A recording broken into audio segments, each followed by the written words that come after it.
Oh, goody. All right, what's going on, everybody? Zombies here again. And today, back with another Mercenaries video. This is going to be our final video for the new Mercenaries, showcasing which items and abilities you want to be leveling with your coins first. So we're going to dive right on into it. Before we do, if you enjoy this type of content, do remember to like and subscribe. Does a ton to help out the channel and keeps the Mercenaries videos coming. So let's get right on into it. Captain Hooktusk here. We actually had 7 casters. So casters actually got the most units out of all of the new mercenaries added, which is pretty cool. But we're starting with Hooktusk, our first pirate. Hooktusk has some really interesting and cool design and definitely cool character. I think she is trickier to play than I initially thought in theory crafting. But I still have to finish leveling her myself so I can try her out a little bit more. But in the bit of testing I've done with her, I think what you really want here are her first 2 skills. Just make sure you get those to level 3, and then you can kind of take your pick there if you want to do Turnabout Strike or Shiver Their Timbers. First, Turnabout Strike will be buffing the health amount. So we can see without the item here, it's just giving health to Hooktusk. And so that's really all that's going up when you upgrade it. So it's useful, but it's not going to be impacting your damage at all. So I wouldn't really worry about getting it all the way maxed out. Just try and get to at least level 3 if you can. This is probably what I would max out first. Shiver Their Timbers is a pretty strong ability, a lot of damage, and you actually are getting damage for every upgrade. So I think that's one you definitely want to prioritize. When it comes to her equipment, basically, you either want Jolly Roger or Captain's Pride. I don't think Prop Knife is really good. Maybe there'll be some weird combo in the future that involves swapping one of your own mercenaries' roles, which could be cool. But for the time being, I'm not sure that we're going to see something like that. I think it's just a bit too slow to have one of your mercenaries do nothing but heal a little bit and change a role for a character, especially at 7 speed if you don't have it sped up. So I think it's going to be between Jolly Roger and Captain's Pride. As you can see, I haven't unlocked Captain's Pride yet, but I do think this might just be the best ability. Become a fighter. Pretty great. I think there's a lot of potential here for more combos and stuff with this. I think it's actually better to give them a fighter role, especially if you're running a pirate comp a lot of the time, than a caster role. But it depends what you're running and all that kind of stuff. If you're running a pirate focused build, Jolly Rogers is not a bad choice. Health to your pirates is nice. So it's really kind of a personal preference there, but I think it's definitely between those two. Jolly Roger for pirate builds probably, and Captain's Pride if you feel like you're getting more benefit from being a fighter. I really wouldn't worry about cutthroat negotiations, because as cool as it is, I think this skill is bad. Bleed just isn't doing enough, and changing the role is sweet, but Maestra, who we're going to look at in a little bit, kind of does it better and faster. So I don't think you really need to focus on this one. I'd probably level it as my last skill after I get these first 2 and the item done. So yeah, do Turnabout to at least level 3, get this one up all the way, and then pick between these 2. I imagine, actually, I think there are levels to this one. I think you gain health. I'm not 100% sure. I'll have to double check really quick. Yeah, you gain attack. You gain attack. So at max level, you gain +3 attack. So that's actually pretty decent. Going from 9 or 10 at max to 13, it's pretty good. So if you want her to be a little bit more aggressive, that's also not a bad pick. We're going to move on, though, to Patches. Patches really surprised me. He has been star of the show. If you haven't seen already, I did do a PvP comp with him the other day, and it was really good. So I really like Patches, and as you can see, I actually maxed him out the other day. So I've gotten to try a lot of his stuff, and basically, in my opinion, what you want to be doing with Patches you really just want to be getting skill 1 and skill 2 up all the way. I mentioned it before, but anytime you have a mercenary that is doing summon stuff, you're typically gaining a lot more value by upgrading it compared to damage, which usually kind of falls off a little bit after level 3. You're really just gaining like 1 more damage every time or whatever. Whereas with this, the stats are actually much more relevant. So because of that, I would probably focus on Eye Matey and Eye Captain equally, and then once you get those done, you could worry about Crew the Guns. It's a good ability. It's fine, but I think his other 2 abilities are a lot stronger, and in my experience playing PvP with him, you're usually using the other 2 abilities a lot more of the time. When it comes to the equipment, I think Arms Locker is his best equipment. Arms Locker is insane. If you're running a pirate comp, you probably want this equipment. It's really, really good. It makes patches crazy. It makes his summons better. It makes all your pirates better. No reason not to run it. 100% should be the item you go for first. And honestly, I'd probably go for it first before even really doing Crew the Guns. With his other items, there's potential for this one. I haven't tested yet, so I'm not 100% sure how good it's going to be in PvP, but it's a really cool ability, and there are some shenanigans you can do with it, so we'll have to test it out a little more to be sure, but I do think Arms Locker is the best equipment, and this one I think is just not very good. I don't think you really want your summons sticking around, at least not in a comp like this, so I just don't think this one is very good at all for at least the builds I've seen so far of patches. So yeah, Eye Matey and Eye Captain, get those up, get Arms Locker up, and then you can kind of worry about the rest after. Then we have our first Naga, Queen Yashaarj herself. The Queen is really sweet. The Queen is a really, really cool unit, and unfortunately I don't have all the Nagas up yet, so I haven't gotten to playtest her a ton, but all of her abilities are good. So I think really the approach you want to be taking to the Queen is probably just getting each of these to level 3. So that way you get at least like decent damage, or in the middle one's case, decent resistance and spell damage. So definitely get them each to 3 before you worry about maxing one out, in my opinion. And then you can kind of decide by then like how you're using the Queen, and if you're using Shifting Tides a lot, or if you're using the Rebuke AoE, then maybe you go for that one first. So, but they're all good. There's no bad ability on the Queen, so I recommend just evenly leveling these up, get them up there a bit, and then the other thing, much like her regular abilities, all her items are pretty good. I think personally the best one is either going to be this one here, the passive that revives her, or it's going to be the one here that I've upgraded, which is basically a life root staff for shadow abilities instead of nature. We've seen how strong that can be with Malfurion. I think it's going to be very strong on the Queen, especially with how many shadow units we have. We have a ton of shadow units. I mean, the few we had before were already good, and now we have even more shadow units, and a lot of them are also good. So I really like this. I think it's going to be the one I try out first, because I have ran into the Queen in PvP, and as cool as this ability is, I think it is a little bit not as good as I initially thought. The fact that you steal health from all characters, including your own stuff, kind of sucks. Like, I've seen people run it, and it seems like more of a negative that they lose these stats rather than a positive of they're getting the Queen back. So that's just the bit I've seen from it. At max level, it does steal 6 health from all characters. So you do steal some from your opponents, but it does not. I don't think reviving the Queen is quite as strong as maybe reviving some other characters like we're used to with like Karen and stuff. But I'll have to test it more to be 100% sure.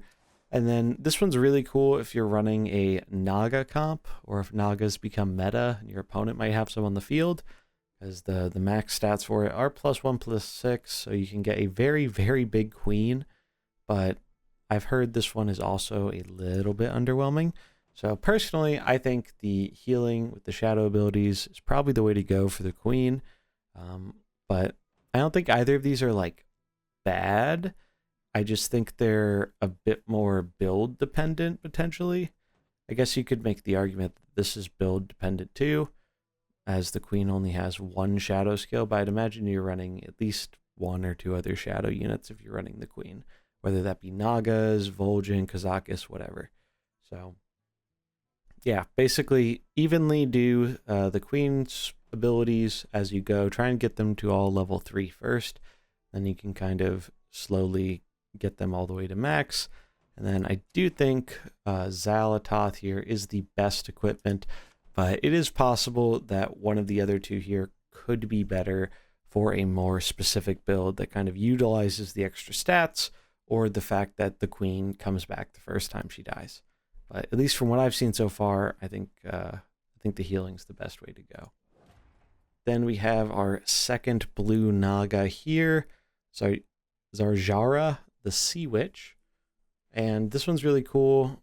Got some shadow stuff, got some frost stuff, and we have some summon stuff. So it's really kind of a big mix here. Like I said before, summons, you typically get more value out of upgrading your summons all the way compared to damage. So I think you do definitely want to get this one to at least level 3 pretty quickly, as it's just going to be her main damage dealer on turn 1, as the other two skills do have cooldown. So you're kind of locked in, especially if you're using this as an opener. So you do want to be dealing as much damage as possible. So definitely get up Witch's Cursed, probably first, I would say.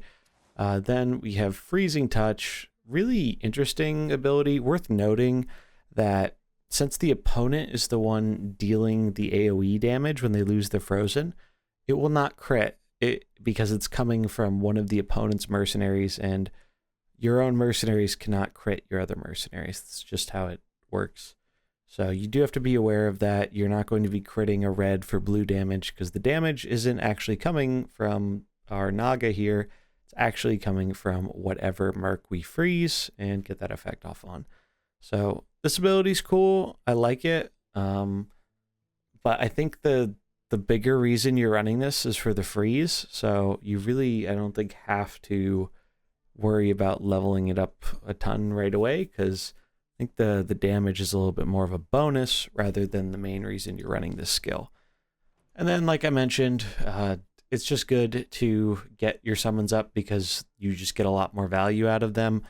I have not played with this summon very much, so I don't know if it's going to be good or not. It can be pretty big, though. I mean, 1728 rush, those are pretty big stats. And it also gives you some combo with the payoff for gaining more attack for each frozen character. I think that's going to be very, very hard to pull off. But we'll have to wait and see if it is or not.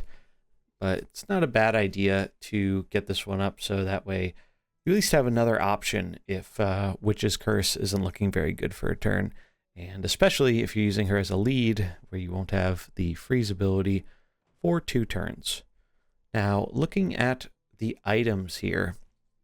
The items are interesting, but personally, I think far and away, Ring of Sluggishness is the highest potential for being the strongest item. Obviously, if you played Mercenaries for any amount of time at all recently or since launch, you know Vol'jin with the Ring of Haste is incredibly powerful in Shadow, and it's only gotten more powerful over time. So now we kind of have a inverse Ring of Haste, and it's actually even a little bit more slow than that. So, and the Nagas are all about being slow. The Queen really cares about being slow. Even this Merc herself cares about being slow for Witch's Cursed in terms of permanently having their attack. But yeah, it's interesting. I really like this ability. I think seeing more stuff like this is good. And especially if you're running a kind of Naga-focused build, you want your shadow stuff to be slower anyway, so it's really not a downside, and it can mess with your opponent's stuff if they're running shadow and trying to be fast. So personally, I think this is the best item. This one's also pretty interesting. The extra HP is really, really nice. I think the second part of the text is bait. Whenever a friendly character is frozen, freeze a random enemy. That just seems like a weird condition thing, because if you're running it to counter an opposing unit's freeze, you could get frozen, and then since it's a random freeze, you could freeze the thing that just froze you or already acted, and then your ability's doing nothing. The extra 20 health when it's maxed out is definitely not a bad thing. So maybe there's something here if you're just trying to make really big Nagas, but I'm really just not as sold on this ability as I initially was when I read it, because there is a pretty big chance you can low roll it. And then we have Serve Chilled. This one, I mean, if you just want more damage, that's some more damage for you. If you find that you don't want to be slowing yourself or your opponent down, or it's just not being very useful, if maybe you're not running into very much other shadow stuff and you're not getting like crazy benefit for making only your own stuff slower, then I would probably go with this one as kind of like the second best item. But it really depends. It's kind of between these two for the second best if you want that survivability or if you just want a bit more damage output. So again, recommend doing Witch's Curse, getting it up to at least level 3 so you have some decent damage, and then probably getting up the Summon, and then we do the Freezing Touch skill last, probably, in terms of skills and items. I think this is the best one. It's the one I would recommend focusing on, but the other options aren't bad as well if you want a little bit more damage or survivability. Moving on to what might be my favorite mercenary after playing around a bit in PvP, Maestra. Maestra is so cool. This character is awesome, and we're starting to see it pop up in a few different builds. So Maestra is a very positioning heavy mercenary. So do be aware of that when you play her, because she's not like other mercs where you can just throw them down wherever on the board, and it doesn't make all that much of a difference. Pretty much 2 out of 3 of her skills here depend directly on her positioning relative to mercs across from her. So all of her skills are pretty good here, in my opinion. This is probably the best one. The Shifting Strike here gains 7 attack the enemies across from this merc combo. You gain your roll advantage first. So another interesting thing about this is you want it to be uneven on the board. And what I mean by that is you don't want your mercs to line up with your opponent's mercs 3 to 3. If you have a 4th merc, or if they have a 4th merc, Maestra will be across from 2 things, and she will actually gain roll advantage, hit a thing, gain roll advantage again, and then hit the other thing. So you actually are guaranteed to crit on 2 different mercenaries. So that's really, really cool and powerful. So I think you definitely want to focus on that, and then probably also want to focus on dirty tricks as well. This is another one where just try and get to level 3, and then you can kind of worry about that last like damage or 2 later on. You just want to get that base damage up, because if you are leading with her for some reason, which I don't think you will be, but if you were, then you want to be able to have a better ability on turn 1. Sudden Betrayal is good, and especially if we continue to see a large amount of buff comps. Elise is very popular right now, buffing stuff up. So if your opponent's making a really, really big bench, you can kind of turn their attack against them, which is pretty strong. Seen that a little bit with Sylvanas. And worth noting, both of these are shadow abilities, so you can get them sped up or slowed down in some cases. But generally, I would say Shifting Strike should be your first priority, then Dirty Tricks and Sudden Betrayal. When it comes to the item is going to depend a lot on your build. But the one I've seen most commonly recently has been the Mask of Mimicry. And this one, it's on your bench. After a friendly merc attacks, swap it with this merc who uses Shifting Strike immediately, and the upgrade just upgrades what level Shifting Strike you end up using. Now, it is worth noting that if you do this correctly, you can combo it, so that way you hit for both of the critical rolls, or the roll advantage, right?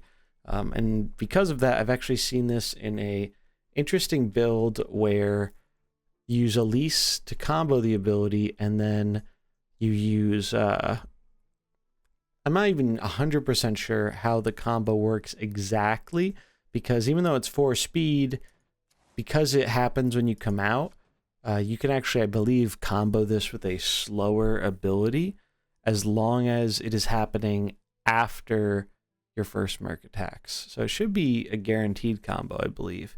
But the cool interaction I've seen with this is leading with a King Mukla, and then you have the Mukla's big brother to protect your stuff, and you have Mukla be the first one to attack, so he gets in the damage, he gets sent back to the bench. Maestra comes out. Because of the positioning, if they only have 3 Mercs, Maestra ends up critting 2 things for a ton of damage. If you're running Elise in a build like this, she's even bigger, so it's even more damage. And so you get those critical hits. You also gain some attack on top of it, so Maestra actually can deal a ton of damage. And then you have Mukla back on the bench, so you can just redeploy him later and get value out of your big brother again.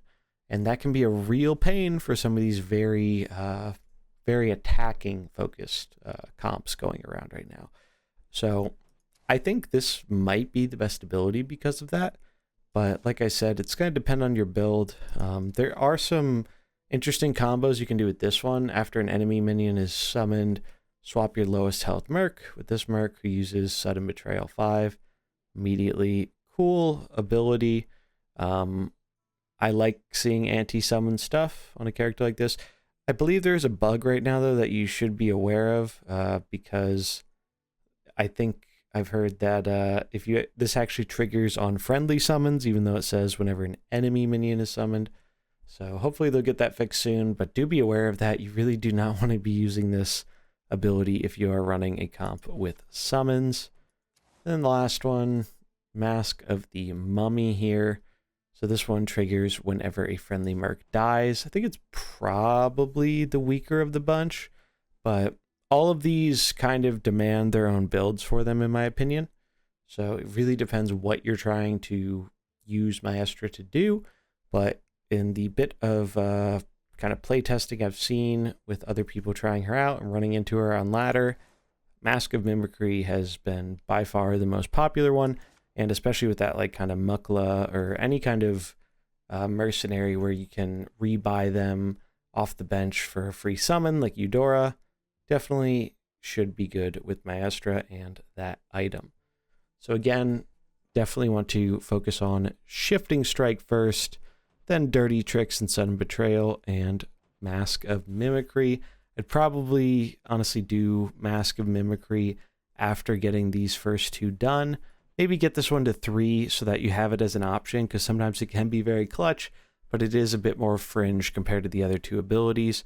Also, do be aware that your positioning matters a ton with this mercenary, so think about that in your positioning before you commit to using it, because if you position it poorly, the Merc is not going to do nearly as well. Then we have Cho. Cho's really good. I actually have a PvP video going up with Cho. It'll be up in about an hour or so after this video goes live, so look forward to that. Really fun comp, but Cho is strong. If you listen to the recent podcast, Wizard Beast was really, really high on Cho. I was a little bit more medium, but after playing with him, I understand it. He's really good. He's like really, really good. In terms of his abilities, these are all summons, so like I said before, you get a bit more value out of your summons, but at least in the build I've been trying, you really aren't playing Cho for the summons. You're playing him for these 2 abilities and his item, which we'll talk about in a minute. Patience. So this is just quite good. +5, +10 is a lot of stats. We're seeing a lot of stat buff stuff going on right now. And this is just another good one. The fact that this doesn't have any cooldown is really, really big, that you can just use it on turn 1 and keep using it and just help buff up your board a lot. So I think this is what you probably want to focus on as your first upgrade. And then Wisdom, also really, really good. Your characters deal 5 more damage this turn. that is a lot of damage, especially when you start factoring in things like AoEs and whatnot. So I really like this ability. This is on 2 cooldown though, so you will have to kind of be a little bit more strategic about it, as you're not going to get to use it every turn or every other turn. But when you do get to use it, it should be a pretty big swing turn, because it is upping your damage potential by quite a bit a lot of the time. With the summons, you want to get the summons up, but again, I haven't really found them, like, they're not why we're running Cho.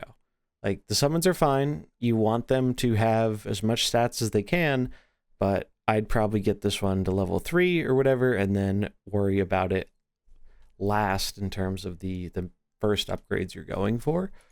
So definitely focus these 2 first. Patience, really, really good. Wisdom, really good. And then this is the item I've been liking on him. Now, the item is going to depend a lot on your build.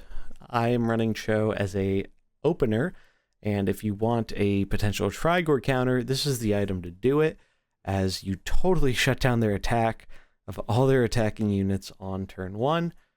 Even if they buff their attack up, if it's still under 20 total attack, they're still hidden for 0. So a lot of the times they're actually just getting in, well, I guess it's not residual damage because we don't have any attack either, but that's how you kind of have to leverage this ability, is you have to, if you're going to use it as a lead, you need to make sure your other leads don't mind that they don't have any attack as well as your opponents. So I definitely expect to see him in some more caster, spell-heavy focus comps, rather than some kind of melee attacking focused ones. His second best ability, in my opinion, Heart of Neutrality. So this one, when it's maxed out, minus 10 health, become a neutral. First time we're seeing something like this. This is really cool. Fun fact, when Maestra attacks a summon, she actually becomes a neutral. And if she attacked Cho, she actually becomes a neutral. If she did the roll swap, or the roll advantage actually, rather.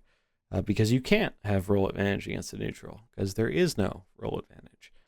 Wizard Beast said this one has been actually very good for him in the testing he's done. I've only tried one build with Cho, and it really revolved around the battle cry, so I haven't tried to make use of this one yet, but I do think there is a lot of potential for it. It's just more likely you're going to see this on a bench Cho kind of build, I think, rather than a opener. So definitely do patience first, then I would kind of get wisdom up and do Cho family heirloom if you're using him as a lead, and Heart of Neutrality if you're using him as a bench unit. Stash of Scrolls, in my opinion, just isn't good. The summons are the weakest part of Cho's kit, in my opinion, and making them and your other summons take less damage really isn't doing a whole lot compared to the other 2, which are actively doing quite a lot. So those are my thoughts on Cho. We do have one more mercenary here. We couldn't fit them all in one comp here. So Reno, the Highlander legend himself, Reno Jackson. Reno is kind of hard to evaluate, in my opinion. I think he's very much a merc that is dependent on other mercs, especially the other explorers. So one nice thing, though, is we can actually take a look here. His third ability, it only has 2 levels. So it says cast 1 random ability, you level it up, you cast another one.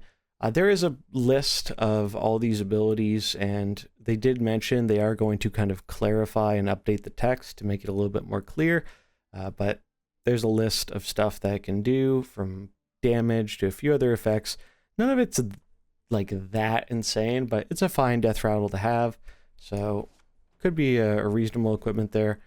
Looking at his regular skills and whatnot, unfortunately, Reno is very random, and random is usually not always a good thing in Mercenaries, at least. But in terms of the abilities that I think you want to be leveling up for him, I think his strongest ability is actually Dazzling Flex. Part of that is because you target it. You do not have to rely on randomness. You're also giving taunt, and you're also giving spell taunt, basically, making their next ability target this merc if possible. And that has some interesting potential because it's so fast. Most of the time that's going to be happening.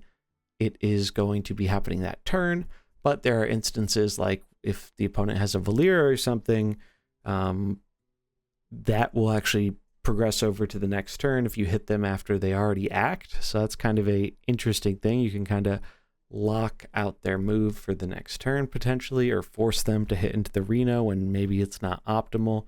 So very cool, and I think it's probably Reno's best skill in my opinion.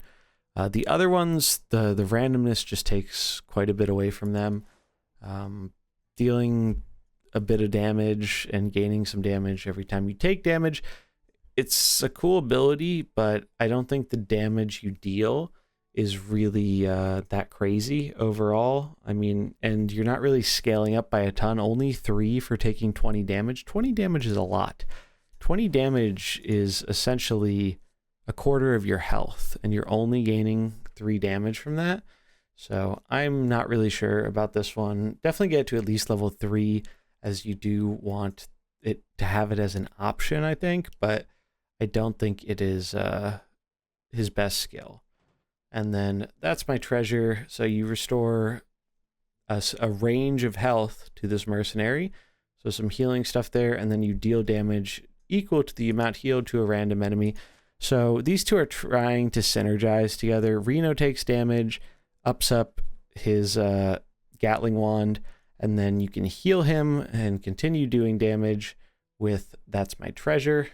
It's a neat idea, and it's very thematic, but I'm not really sold on it working super well in PvP at least. Part of that is because it's another random ability, and random really hurts something like this, especially when summons are becoming a bit more popular. It feels really bad if you have some big damage go and hit a summon instead of maybe the red that you want it to hit instead. So I think in terms of priority, Dazzling Flex, definitely get that one done first. I think it's by far his best ability. Then I would probably go for Gatling Wand and That's My Treasure just to level 3, so you have some like a decent baseline for those skills, because you are probably going to still be using them.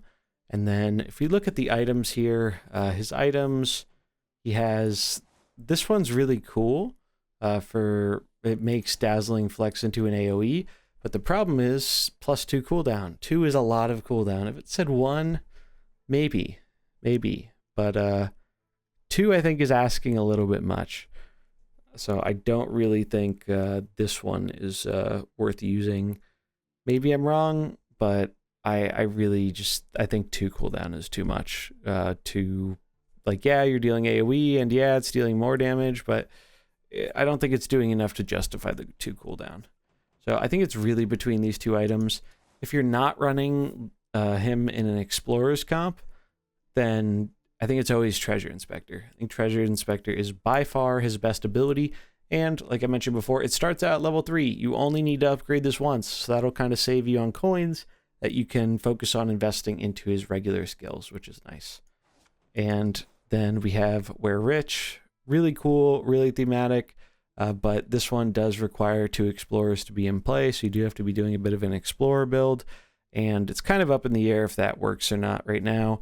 Unfortunately, there are bugs with Bran that could make Explorers kind of worse right now, so it's probably going to be a little bit before we see the true potential of the Explorer comp. But worth noting, one thing that's not super duper clear in the text, and I think I kind of missed this when I was first evaluating him, the way this is worded, I believe Reno does count himself as an Explorer. So as long as you have Reno swapping in, as long as you have Bran or Elise, or maybe Finley once he comes out down the road here, then you get the effect, and you get a really, really big heal to all your characters. So there's a lot of potential. I mean, this is a bench equipment, though. This is not something you ever run on open, because it doesn't make sense to run it on open, because you're not healing anything at the start of the game. So if you're running Explorers, you're running Reno on the bench, you probably want We're Rich. Almost any other build, you probably want Treasure Inspector.